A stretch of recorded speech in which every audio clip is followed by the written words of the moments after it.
9 o'clock client call, a 10:30 team check-in, a post-lunch project call, and an evening webinar to attend. As we attend calls and meetings from home, doesn't it seem like that's all we're ever doing? Are you tired of playing meeting yet? Welcome to Small Talk with Raincraft, where we discuss the small things, the big things, and the things that seem big to us. But who's we? I'm Subha. And I'm Hasita. And today we talk about everyone's least favorite 7-letter word, meeting. If you've ever rolled your eyes with your video off, well, just know this, that you are not alone. Globally, a significant percentage of employees think meetings are unproductive, inefficient, and that they impact deep thinking. Well, it so happens that even 70% of senior management thinks meetings are unproductive too. And yet they call them. Needless to mention, they interrupt actual work. Well, now that you mention interruptions, Subha, we've had the opportunity to observe, well, ourselves, our families, in their professional environment this year, right? And what is one thing you have noticed about meetings that really surprises you? Well, Asita, I would say two things actually. The sheer speed and volume at which meetings are getting added to calendars, and the complete lack of an agenda. Most of us are having virtual meetings because the barrier to having them has been lowered significantly. All we need to do is put on a good shirt and log in, right? Which is probably turning even 5-minute phone calls into 30-minute video meetings.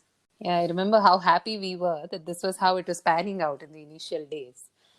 One other thing that I've become aware of during this time is the difference between, well, a good meeting and a sad one, I guess. At least for me, the energy levels at the end of the meeting are quite telling. I've been able to come out of very long calls feeling thoroughly refreshed and relatively shorter ones feeling like I just survived a calamity. Well, get ready to become a statistic, Hasita, because according to Freakonomics Radio, people who come out of bad meetings end up having bad days. They just really spread the negative vibes and continue to feel quite unproductive well after the meeting is over. A little over a year ago, we wrote about meetings and how to make them efficient on our blog. And these articles continue to be widely read, perhaps because of how significant this issue has become in today's times. So, how do we break this culture of catch ups? How do we encourage efficiency and outcomes over just getting on a call and talking? More importantly, how do we know if a meeting is even actually necessary? So one of the first things to ask yourself is, am I doing this meeting to compensate for not seeing an actual person? Well, we may not always admit it, at least I don't, but we miss having access to Teams right next to our cubicles, and we may be trying to overcompensate with a video call instead. So true. And I think it's really time we start recognizing the fact that meetings need to be associated with outcomes. What do I want to achieve from this meeting? How do I prevent it from going south? How do I ensure that it has a purpose and I don't convene again just to figure out what we did the last time we met? Sending out the meeting agenda with the calendar invite, perhaps that could help to a great extent. I mean, I'm sure it will certainly help people prepare in advance. And maybe even a culture of using the last 10 minutes of the call to figure out if these outcomes were achieved. Speaking of setting time aside, I came across this article recently on how Tim Cook and Jeff Bezos make awkward silences a habit. And I mean this in the best possible way. Apparently, at Amazon meetings with Bezos, you could start with up to a 30-minute period of silence. During this time, everyone in the room is expected to read the printed memos in absolute silence. The idea is that the participants have time to go through the memo, to actually think, and even to scribble notes of initial thoughts and ideas, all without interruption. As a result, everyone is in the right headspace to have a very focused conversation on the agenda. Also, on a broader level, it is time to think of mindfulness as a necessity even at work. We just don't discuss this often enough. We sorely missed focused working hours with 1,000 distractions we already have. And a meeting shouldn't really be adding to that load. I've been thinking quite a bit about meetings as we prepare to record this podcast. And it probably seems to our listeners right now as though we only ever hate meetings and not much else. So let me break the monotony. I want to share a good meeting experience Recently, we started a roundtable by asking people to share their mood word regarding the project, which is basically describe how they are feeling about the project in one quick word. It really put a lot into perspective because eventually the conversation did start going around and basically getting nowhere. But at least we could all see where the other person was coming from. So, in your time as an executive coach, Subha, you have engaged with several leaders, and maybe some of them do come to you with time and energy management concerns as well, which is probably what meetings put a pressure on. Any experience that comes to mind? You're right. Conversations with organizations and their leaders today does focus quite a bit on the culture of meetings, leading to terribly long days for employees working from home. Work gets pushed to late nights since the day calendar is full of distracting interruptions. Interestingly, when I ask the leaders what kind of meetings fill the day, they need to take a pause and think. Many respond saying that, hey, this is the first time we're even thinking about the intent. We are just scheduling meetings as a necessary event without really planning for the kind of meeting it's going to be. So I asked them to have a basic structure in place, at least, basis the intent.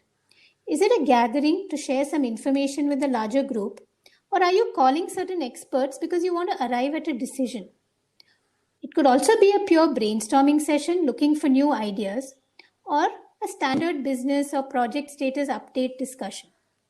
Each intent definitely needs a different structure and can be driven for success basis the outcomes you want.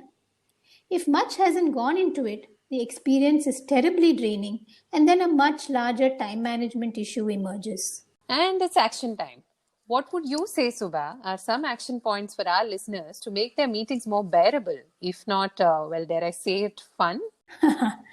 Let's leave our listeners with two ideas to try out. One, let's consider making meeting agendas mandatory. And this works whether it is an internal team meeting or one with clients. You just have to take turns being responsible for this. Decide on the intent. Like I said, information sharing, decision making, brainstorming, status review, and state it up front. Putting on the calendar something like Monday morning team meeting or Wednesday evening sales meeting, the title is not the agenda. That's just a classification or description. You could even appoint roles like a timekeeper and a note taker. Assigning roles to specific individuals, it gives them the power and authority to ensure there's focus on outcomes and to call a timeout saying we've overstepped our agenda time, or to even make sure that everyone knows what they need to do once the meeting is over. Guys, are you making notes? Make the agenda clear up front and let someone call that time out. What's the second tip, Subha? The second one is to really block off time for meetings internally and then keep time for deep work as well. The fewer the interruptions, the better our quality of work is. So if you choose, say, Monday mornings and Wednesday mornings to get all your team meetings and updates and discussions out of the way, that leaves the rest of the day for quality work to be done. This also helps you to not have to switch between one mode to another. And that switching is not as simple as we think. So when you finish one meeting and you step into the other, you're still in that flow. But if you think that between two meetings you have 30 minutes and you can get some work done, typically, and I'm sure your experience is the same, you really won't get much done. True, and those are some excellent tips. I hope everyone's gotten them written down and maybe just accidentally send those notes or, this podcast episode to your boss. So there you are, dear listener. The only way to make the meeting less painful is to own it or bin it. If you've cancelled at least one meeting this week, tell us why you chose to cancel it. We'd love to hear your thoughts on what worked and what didn't from our action time too. What has been your experience with meetings, especially virtual meetings this year? Let us know. Send us a voice note at speakpipe.com/raincraft or email it to us at connect@raincraft.in, and maybe we'll feature you in our next podcast episode. And now we are going to take our own advice and own our meetings all of today. This is Small Talk with Raincraft, signing off.